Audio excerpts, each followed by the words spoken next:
October 21, the mystery of marriage. Therefore, a man shall leave his father and mother and hold fast to his wife, and the two shall become one flesh. This mystery is profound, and I am saying that it refers to Christ and the church. Ephesians 5:31-32. Here in Ephesians 5:31, Paul is quoting Genesis 2:24, which Moses spoke, and Jesus said God spoke through Moses, Matthew 19:5. A man shall leave his father and his mother and hold fast to his wife, and they shall become one flesh. Paul says this word of God, spoken before the fall into sin, is a reference to Christ and the church, and contains therefore a great mystery.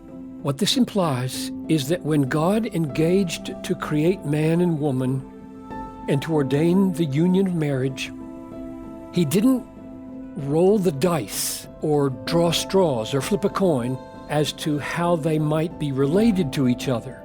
He patterned marriage very purposefully after the relationship between His Son and the church, which He had planned from all eternity. Therefore, marriage is a mystery. It contains and conceals a meaning far greater than what we see on the outside. God created man, male and female, and ordained marriage so that the eternal covenant relationship between Christ and His church would be imaged forth in the marriage union. The inference Paul draws from this mystery is that the roles of husband and wife in marriage are not arbitrarily assigned, but are rooted in the distinctive roles of Christ and His church.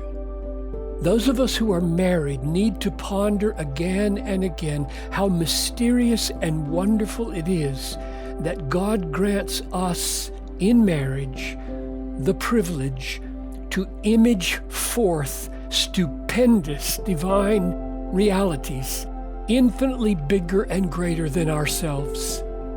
This mystery of Christ and the church is the foundation of the pattern of love that Paul describes for marriage. It is not enough to say that each spouse should pursue his or her own joy in the joy of the other.